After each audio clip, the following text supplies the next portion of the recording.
வணக்கம். இது voice today Tamil மாத இதழ் வழங்கும் இணையதள செய்திகள். 2004 டிசம்பர் 26. ஆழி பேரலைகள் வந்து என் சொந்தங்களின் உயிரை பறித்துச் சென்ற நாள் இன்று. சென்னையை திருப்பி போட்ட நாள். ஒவ்வொரு நாளும் ஒவ்வொரு நொடியும் கடல் தாயை வணங்கி தன் தொழிலை துவங்கும் மீனவ மக்களின் வாழ்வில் நிகழ்ந்த மிக துயரமான நாள் டிசம்பர் 26. இந்நாளை ஒரு மீனவன் மறக்க முடியாத அளவிற்கு மனதில் காயத்தை ஏற்படுத்திய நாள். மீனவ சொந்தங்களை கையேந்த வைத்த நாள்.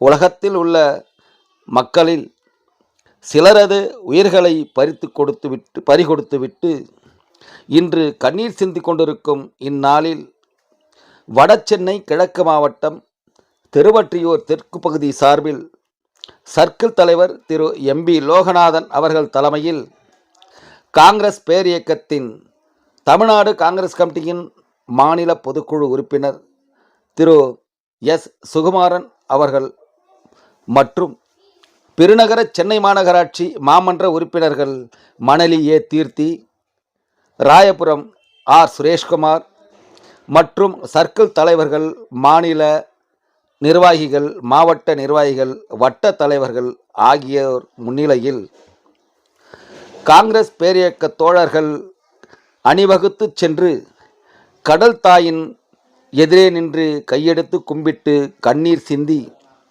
மறைந்த மீனவ மக்களுக்கு சொந்தங்களுக்கு கண்ணீர் அஞ்சலி செலுத்திய நிகழ்வு ஆறாத துயராக மாறாத துயரத்திற்கு ஆளான தனது சொந்தங்களை இழந்த மீனவ மக்களும் இணைந்து மறைந்த தனது அன்பு நெஞ்சங்களுக்கு கண்ணீர் அஞ்சலி செலுத்திய தருணம் இது.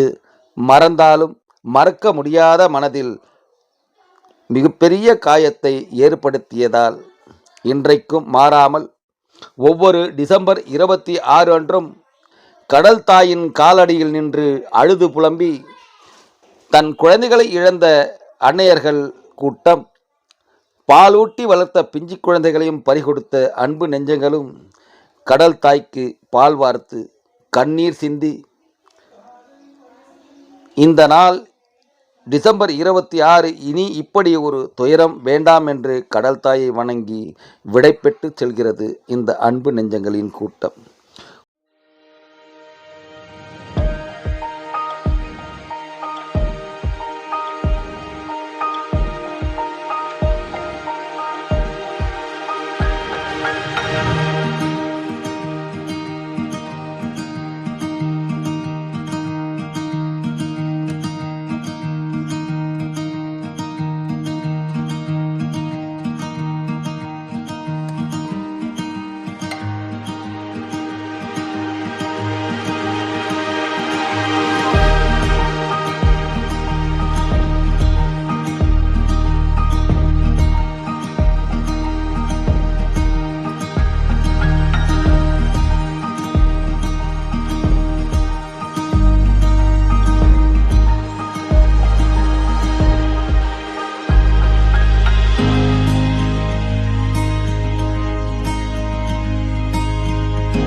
வாய்ஸ் டுடே செய்திகளுக்காக கவிஞர் அப்சர் பாஷா. நன்றி, வணக்கம்.